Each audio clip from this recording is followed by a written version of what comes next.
নানান রকম পৃষ্ঠপোষকতা পেয়ে তারা নানান অ্যালায়েন্সের মাধ্যমে কিন্তু কার্যক্রমগুলো পরিচালনা করেছে, আপনারা দেখেছেন। তার একটা বড় প্রমাণ কিন্তু আপনারা এখন পর্যন্ত আমাদের বিরুদ্ধে কোনো সংশ্লিষ্টতা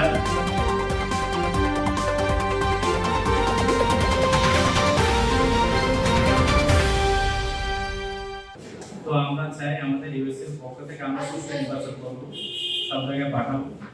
তো আপনাদেরও সাপোর্ট চাই এবং নির্বাচন কমিশন যেন আমাদের এই বিষয়টা ভালোভাবে।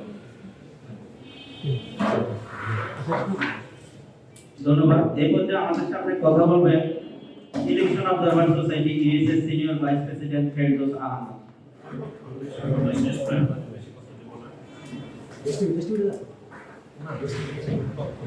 কি কি সমস্যা হচ্ছে সেটা সবাই আছে, এখন কি চাওয়ার আছে আমরা আসলে একটু আমি সেটা একটু যদি বলি। আসসালামু আলাইকুম সম্মানিত সাংবাদিক বন্ধু, ভাই ওগুলো এদিকে যান না ওগুলো আমি election observer senior vice president Ferdous Ahmed. প্রথম যে কথাটা আসলে আমি আপনাকে বলি, আমরা আসলে 3 দিন পর্যবেক্ষণ করব। প্রথম দিন হচ্ছে নির্বাচনের আগের দিন আমরা কিন্তু ইসিকেও পর্যবেক্ষণ করব। ওনার কেন্দ্রের সার্বিক পরিস্থিতিতে ওনারা কিভাবে হ্যান্ডেল করছে সেটা আমাদের দেখার দায়িত্ব আছে, এবং রাতে প্রিসাইডিং অফিসার কোথায় থাকবে, কোনো প্রার্থীর কাছে যাচ্ছে কিনা সেটাও আমরা দেখবো। 2 নম্বর কথা হচ্ছে যে আমাদের সিকিউরিটি মোস্ট ইম্পর্টেন্ট, আমাদের কোনো নিরাপত্তার কথা বলা হয়নি। এখানে সাংবাদিক আমার মনে হয় ওনারা এটা বাস্তবতা মেনে নিচ্ছে না, যে আমরা যাব দেখবো প্রতিটা কেন্দ্রে, আমরা যাব প্রতিটা কেন্দ্রে আগের দিন ওনারা কি করতেছে, সার্বিক পরিস্থিতি ওনারা ঠিকভাবে কেন্দ্রে ঠিক মতো ব্যালট আসলো কিনা, কেন্দ্রটা ঠিকভাবে সাজানো হলো কিনা, ওখানে আমাদের যে ভোটাররা ভোট দেবে তার জন্য সুষ্ঠু পরিবেশ আছে কিনা সেটা আমরা দেখবো। নির্বাচন তো দেখবোই, ভোট গণনাটা আমরা দেখবো, রেজাল্ট আমরা দেখবো। নির্বাচনের পরের দিন দেশের সার্বিক অবস্থা কি হবে যেটা আমরা আপনাদের মাধ্যমে প্রথম দিকে আসবে আমরা দেখবো। ওখানে কোনো সংখ্যালঘুর উপর আক্রমণ হচ্ছে কিনা, নারীদের উপর আক্রমণ হচ্ছে কিনা, কোনো মানুষের যুবতীদের মানুষের উপর আক্রমণ হচ্ছে কিনা, কারো বাড়িঘরে হামলা হচ্ছে কিনা, এগুলো দেখার দায়িত্ব আমাদের। তো আমরা 3 দিনই ভালোভাবে পর্যবেক্ষণ করবো, আপনাদের সার্বিক সহযোগিতা চাই, আমাদের নিরাপত্তা, আপনাদের পাশাপাশি আপনাদেরও নিরাপত্তার কথা আপনারা বলবেন। আপনারা যেভাবে ক্যান্ডিডেট ঢুকতে পারতেছেন আবার বিভিন্ন তথ্যের জন্য আমরা যাতে ক্যান্ডিডেটের তথ্যগুলো নিতে পারি সেটা আমরা মনে করি সাংবাদিক আর পর্যবেক্ষক একে অপরের পরিপূরক। আমরা আপনাদের সাথে আপনাদের সার্বিক সহযোগিতাতে আপনারা মিডিয়াগুলোতে মিটিং উঠাবেন যে আমরা যাতে সকল জায়গায় নিরাপত্তা এগুলো না ভুলি, আমরা যাতে আমরা নিরাপদ থাকি আপনাদের মতো। আমরা যাতে তারপরেও নিরাপদ দেওয়ার পরেও নিরাপত্তা দেওয়ার পরেও কিন্তু বিভিন্ন ধরনের হামলা হয় আপনারা জানেন, আর আমরা একেবারে ইনসিকিউর অবস্থায় আছি। আমরা আশা করি সরকার ইসি মহোদয় এটা সুনিশ্চিত আমাদের করবে। সবাইকে অনেক ধন্যবাদ। যারা প্রতিনিধি তাদেরকে সহায়তা করার জন্য বলে দিয়েছে, কিন্তু ডিফেন্স যেটা আপনাদেরকে বলা আছে যে আপনাদের গণমাধ্যমের কাজকর্মে কেউ বাধা দিলে তাদের 2 বছরের জেল, এরকম একটা বিধান কিংবা 6 মাসের একটা বিধান সংযুক্ত করা হয়েছে, আমাদের ক্ষেত্রে সেটা নেই। তো মোদ্দা কথা যেটা হলো যে সবকিছুই আছে, পর্যবেক্ষকদের একটা নীতিমালাও আছে, সব এইটা হলো যে কাগজ কেন্দ্রিক আর কি, ডালিলিক টাইপের। মূলত হলো যে আপনার তাদের মনে হয় না যে অ্যাসিস্ট করার কোনো সদিচ্ছা আসলে আছে। কারণ হলো দেখেন আপনারা এবার ইসি কতবার কত রকম পরিপত্র তারা সংশোধন করেছে, এই প্রতীক একবার দিয়ে ম্যানেজমেন্ট বলেও দিয়েছে, নানা রকম আপত্তি মেনে নিয়েছে। শুধু আমাদের ক্ষেত্রে আসলে যত অজুহাত সময় নেই, বরাদ্দ নেই ইত্যাদি। যাই হোক, আমরা দীর্ঘ সময় ধরে আমাদের দাবিগুলো আপনারা শুনেছেন এবং আমরা একটু দাবির পাশাপাশি এই মুহূর্তে দেশের সার্বিক পরিস্থিতিটাও আপনাদেরকে জানিয়ে দিয়েছি, আমাদের পর্যবেক্ষকরা জানিয়েছে কিছু কেন্দ্র ঝুঁকিপূর্ণ আছে, দেশবাসী ভোটাধিকার প্রয়োগ করার জন্য তারা মুখিয়ে আছে, একটু অনিশ্চয়তাও কিছু প্রোপাগান্ডার মাধ্যমে ভোটারদের মনে আসলে এখনো আছে। তো আশা করছি যে বাকি সময়গুলোতে আপনারা আমাদের পাশে থাকবেন, আমরাও আমাদের তথ্য পাওয়া মাত্রই, সারা দেশের তথ্য পাওয়া মাত্রই আপনাদের সামনে আবারও নতুন নতুন তথ্য, ডাটা এবং পরিস্থিতি নিয়ে আপনাদের সামনে আসলে হাজির হবো। সেই পর্যন্ত আপনাদের সহযোগিতা সবসময় আসলে চাই।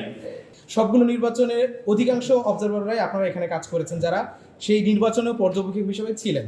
তো সেই নির্বাচনে আপনারা যে এই পর্যবেক্ষণ রিপোর্টগুলো দিয়েছেন সেগুলো অনেকটাই ফরমায়েশে ছিল। আমরা দেখেছি যে সরকারি নির্বাচনের পক্ষে আপনারা কথা বলেছেন, কিন্তু এবারের নির্বাচনে যে আপনারা স্বচ্ছ প্রতিবেদন দিবেন এবং সেটা যে বস্তুনিষ্ঠ হবে, সেটাতে আমরা কিভাবে কনভিন্স হব? তো আপনার অবগতির জন্য জানাচ্ছি যে এইবারে অধিকাংশ পর্যবেক্ষণ সংস্থায় কিন্তু নতুন।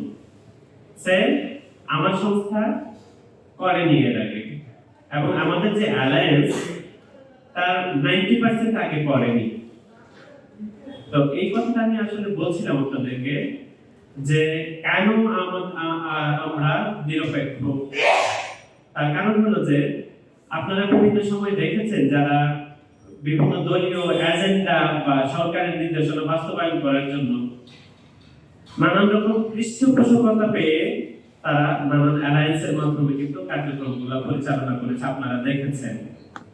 তার একটা বড় প্রমাণ কিন্তু আপনারা এখন পর্যন্ত আমাদের বিরুদ্ধে কোনো সংশ্লিষ্টতার রিপোর্ট আপনারা এখন অবধি করেননি, বেশ কয়েকদিন কিন্তু গড়িয়েছে।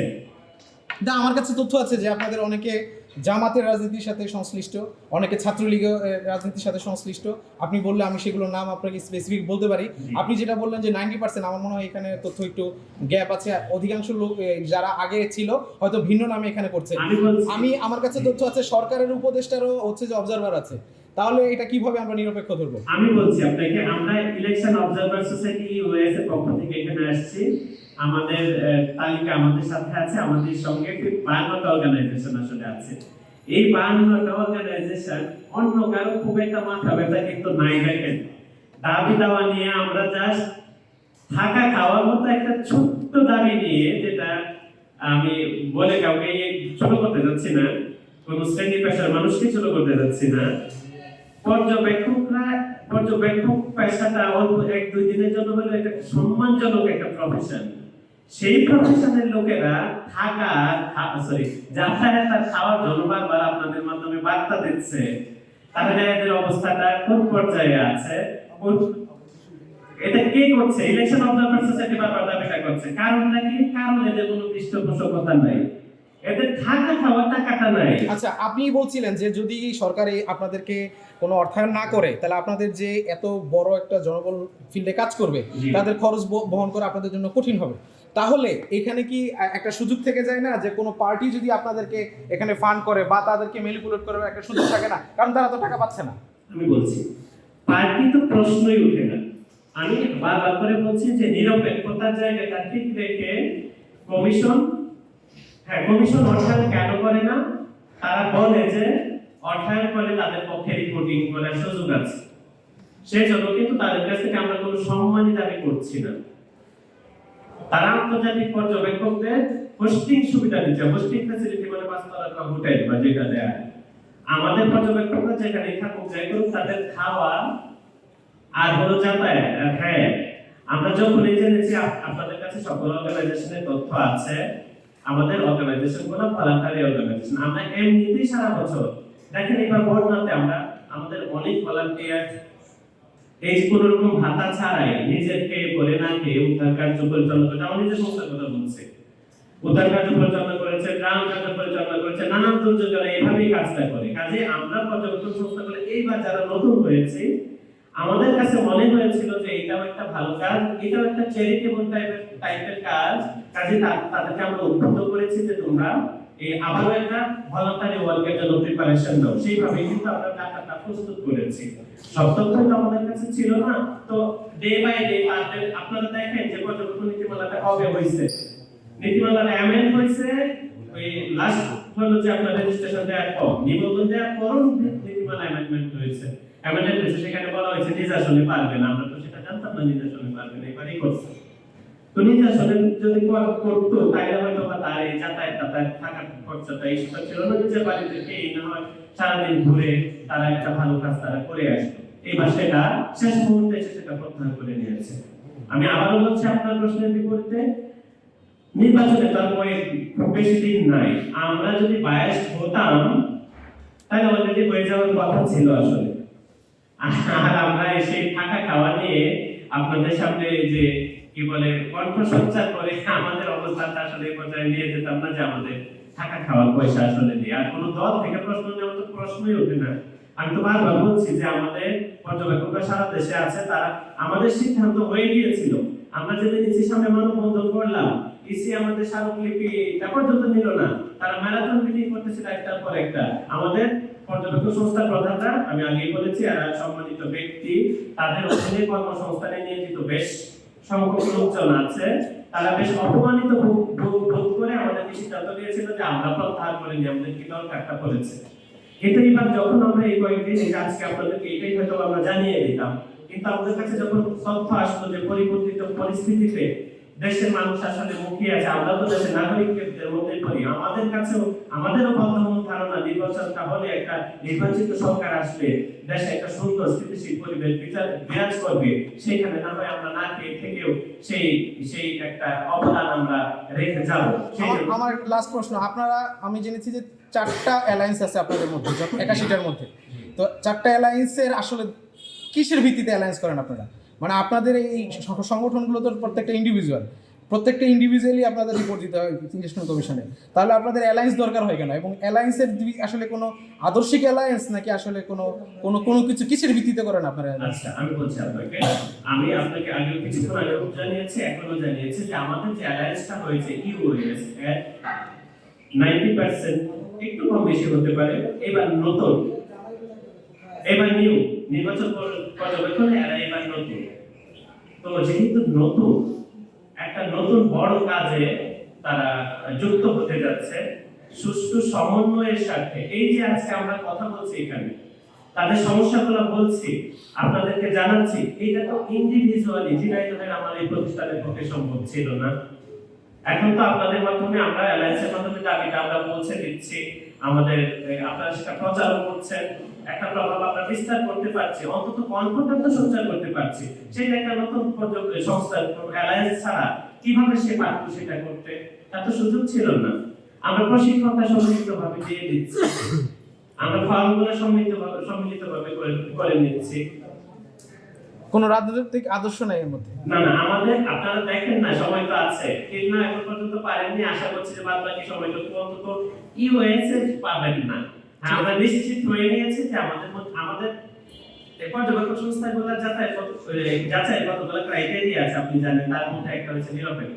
সেটা কমিশন তাদের মধ্যে থেকে বিভিন্ন সংস্থার মধ্যে থেকে যাচাই করেছে।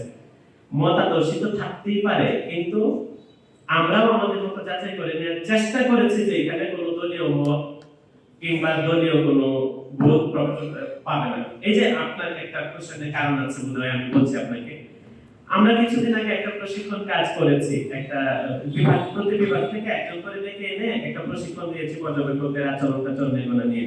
তো এইবারে যেহেতু আমরা এই যে ইমাম খতিব সাহেবদেরকে নিযুক্ত করেছি, যে সংস্থাটার কোনো দলীয় কালিমা নাই, দলীয় তকমা নাই, তাদেরকে একজন প্রতিনিধি আমার ওই পাশে আছেন, তাদেরকেই আমরা আসলে নিয়েছি। তো যখন এখানে দেখা গেছে যে এখানে আসলে সিংহভাগ মানুষ দাড়ি টুপিওয়ালা, তো আমাদের কাছে মেসেজ এসেছে, আমরা যেহেতু প্রতিনিধিত্ব করছি একটা এলাকায়, যে কোনো একটা দলের বোধহয় এজেন্ডা বাস্তবায়নের ইস্যু আছে, থাকতেই পারে, একটা ধারণা তো থাকতেই পারে আসলে। কিন্তু আমরা খুব করে পরিষ্কার করছি, আমাদের জানা মতো এখানে দলীয় এজেন্ডা বাস্তবায়নের কিছু নাই। থাকলে পরে এই আমাদের থাকা খাওয়ার জন্য আপনাদেরকে ডেকে এনে ওই ইসির সামনে প্রতিষ্ঠান প্রধানদেরকে দীর্ঘ রোদে দাঁড়িয়ে থাকতে হইতো না, অপমানজনক। ধন্যবাদ আপনাকে। আর কিছু